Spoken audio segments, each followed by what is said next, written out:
बगैर किसी भूमिका के मैं सीधे परमेश्वर के कलाम पर आपको ले जाना चाहता हूं। निर्गमन की पुस्तक, उसका पहला अध्याय।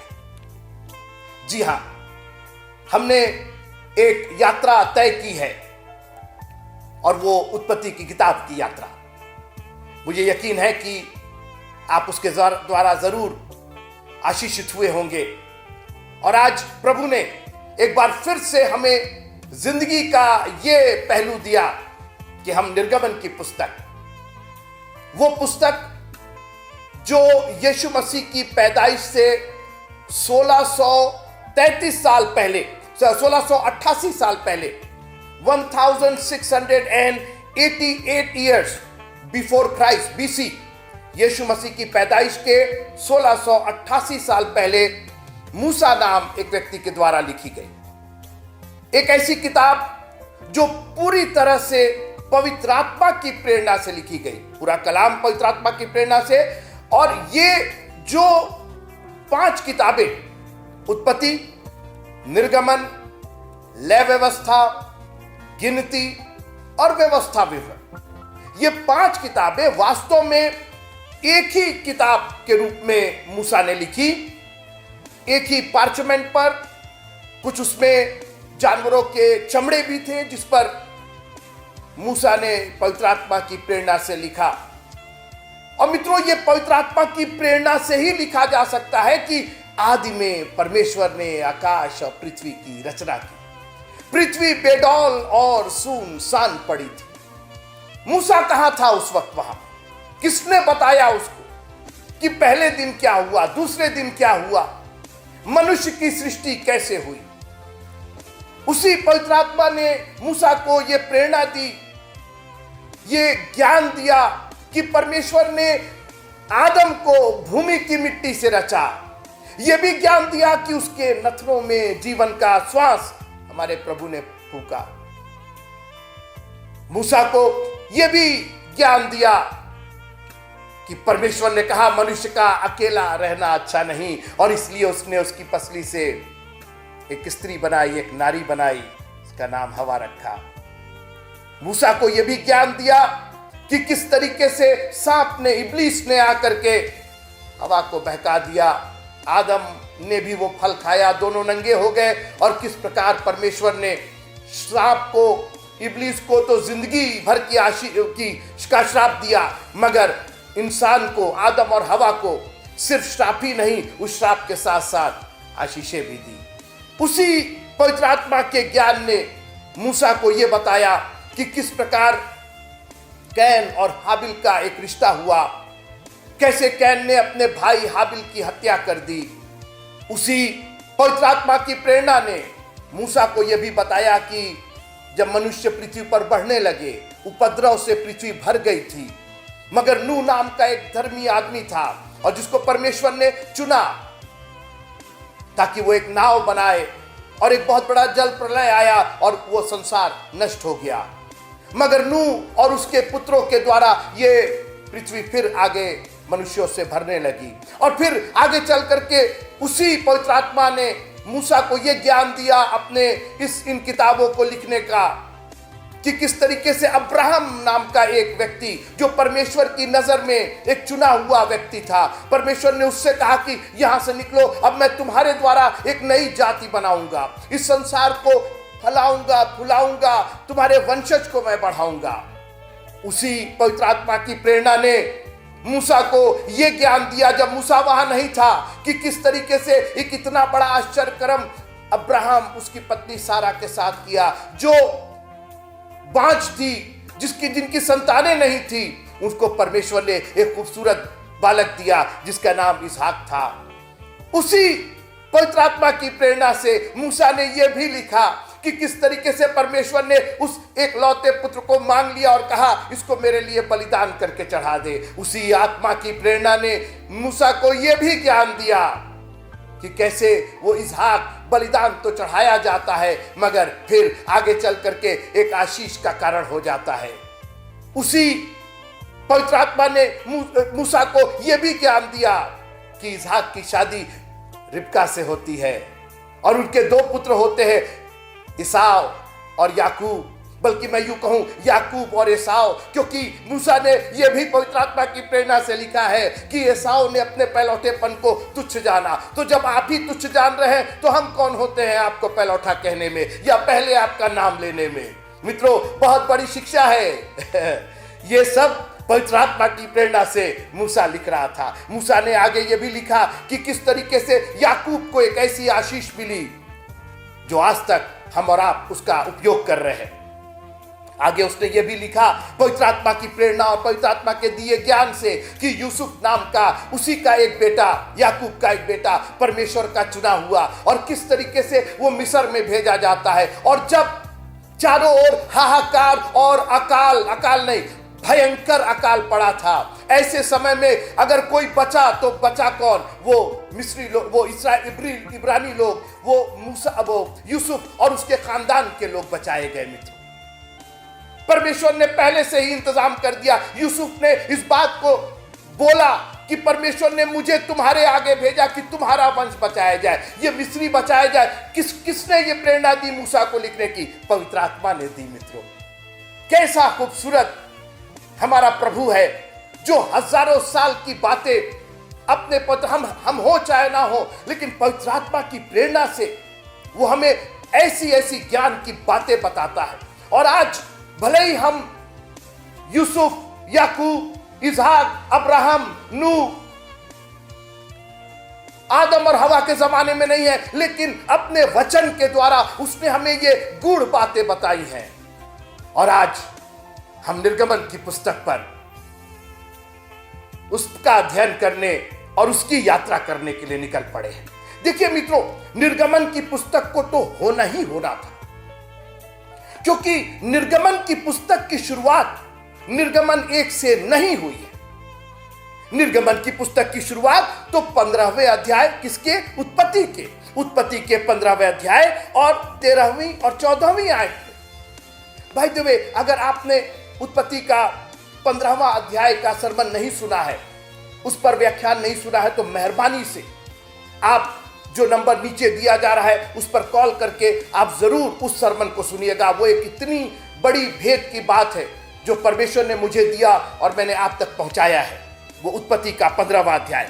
और जैसा मैंने कहा कि निर्गमन की पुस्तक की नींव उत्पत्ति की पुस्तक के 15वें अध्याय में पड़ चुकी थी। निर्गमन की पुस्तक को तो लिखा ही जाना था, क्योंकि अगर निर्गमन की पुस्तक नहीं लिखी जाती तो फिर उत्पत्ति की पुस्तक का कोई मतलब नहीं होता। अगर पहली सीढ़ी नहीं बनी है तो फिर दूसरी सीढ़ी नहीं बन सकती, और अगर दूसरी सीढ़ी बनी है तो बगैर पहली के दूसरी बन ही नहीं सकती। और आपको याद होगा तब यहोवा ने अब्राहम से कहा, ये निश्चय जान कि तेरे वंश पराये देश में परदेसी होकर रहेंगे और उस देश के लोगों के दास हो जाएंगे और वे उनको 400 वर्ष तक दुख देंगे। एक एक लाइन निर्गमन की पुस्तक में पूरी हो रही है। फिर वे जिस देश के दास होंगे उसको मैं दंड दूंगा और उसके पश्चात वे बड़ा धन वहां से लेकर निर्गमन हो जाएंगे, निकल जाएंगे। They will exit from there. और इसलिए जैसा मैंने कहा कि निर्गमन की पुस्तक की नींव तो 15वें अध्याय उत्पत्ति में पड़ चुकी थी। और इसीलिए मैं आपसे निवेदन कर रहा हूं कि मेहरबानी से बाइबल का अगर वास्तव में आप अध्ययन करना चाहते हैं, अगर इस बीज को आप वास्तव में अपने जीवन में ग्रहण करके इसको एक फसल के रूप में काटना चाहते हैं, तो मेहरबानी से ये जो पुराने नियम की जो पुस्तकें हैं इनका गहन अध्ययन कीजिए।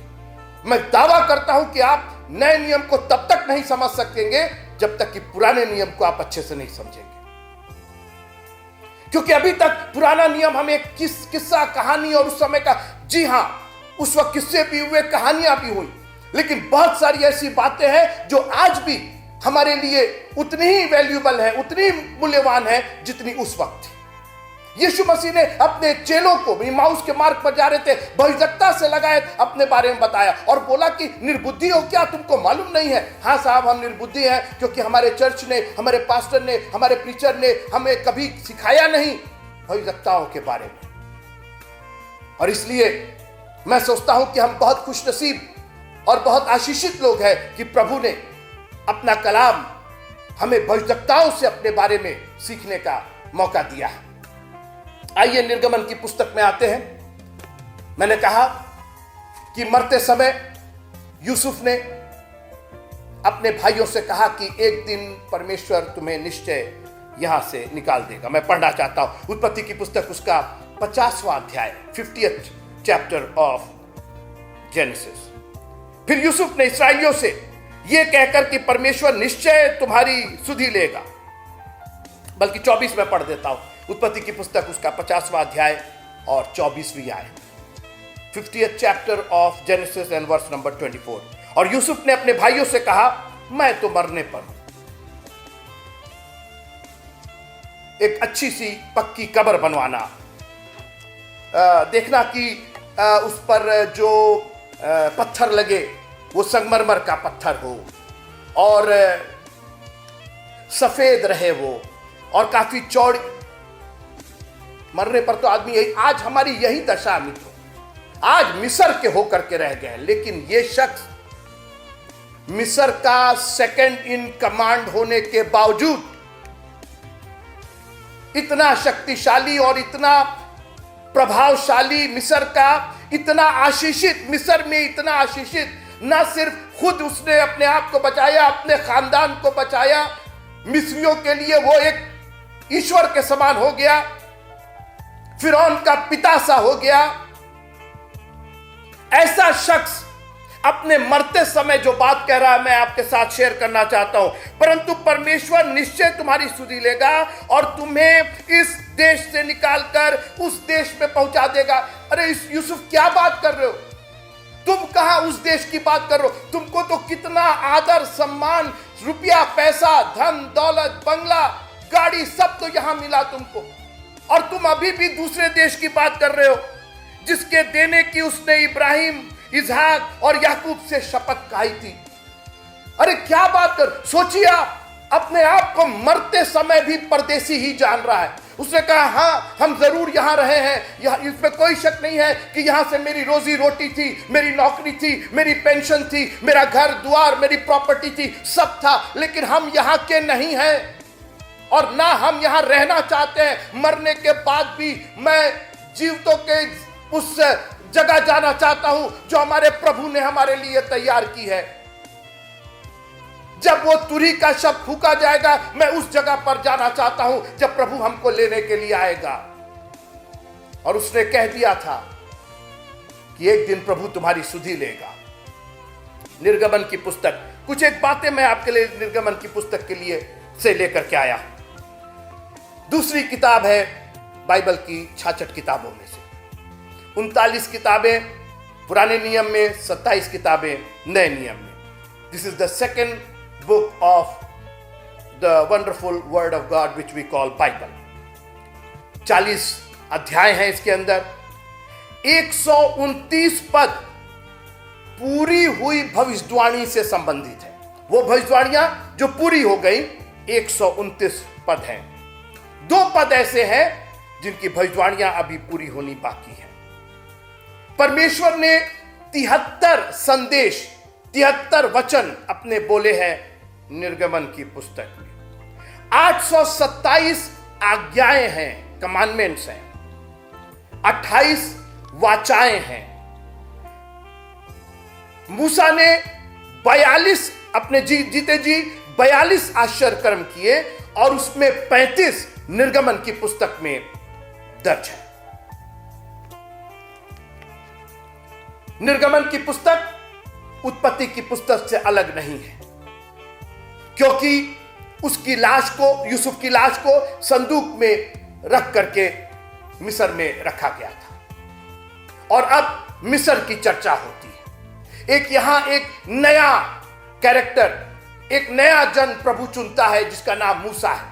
लेकिन उसके पहले मैं एक बात कह करके आज यह अध्ययन समाप्त करना चाहता हूं। निर्गमन की पुस्तक उसका पहला अध्याय और उसकी 6वीं और 7वीं आयत। और यूसुफ और उसके सब भाई और उस पीढ़ी के सब लोग मर मिटे। मैं एक स्टेटमेंट बोलना चाहता हूं, we have great people, but our God is greater than them. हमारे पास महान विभूतियां और महान लोग हुए, लेकिन हमारा प्रभु उन सब से अधिक महान है। ये यूसुफ, याकूब, इब्राहिम, इसहाक, ये सब महान विभूतियां, पवित्र लोग, परमेश्वर पर विश्वास के ऐसे खंभे जिनको कोई डिगा नहीं सका। मिस्र का सारा अन्न भी उनको मिस्र में रोक नहीं सका।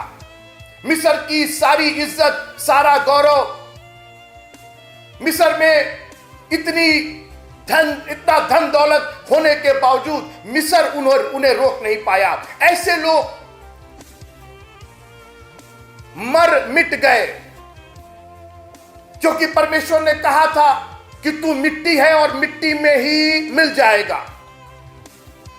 और मैं आपको याद दिलाना चाहता हूं कि मैं और आप दोनों मिट्टी हैं, ये मत भूलिएगा। कई बार हम सोचते हैं कि हम लोहे से, स्टील से बने हुए हैं, हम सोने चांदी से बने हुए हैं, इसीलिए उसके पीछे दीवाने रहते हैं, हमें ये चाहिए वो चाहिए। लेकिन याद रखिएगा, आप कितनी भी चीजें, संसाधन इस संसार में हासिल कर लें, एक दिन हम और आप मर और मिट जाएंगे। रहेगा सिर्फ तो खुदा और उसका कलाम रहेगा मित्र। अनादिकाल से अनंत काल तक तू ही ईश्वर है। आप खुश नहीं है कि आप एक ऐसे प्रभु की उपासना करते हैं कि हमारे मरने और मिटने के बावजूद हमारा प्रभु कल, आज और युगानुयुग एक सा है। आगे सुनिए। और इस्राएल की संतान फूलने फलने लगी। अब ध्यान दीजिएगा, इसके पहले पद में पढ़िएगा तो याकूब की संतान मर मिट गई। आपको याद होगा, याकूब उसका सांसारिक नाम, लेकिन इस्राएल परमेश्वर के दूत के द्वारा दिया गया था।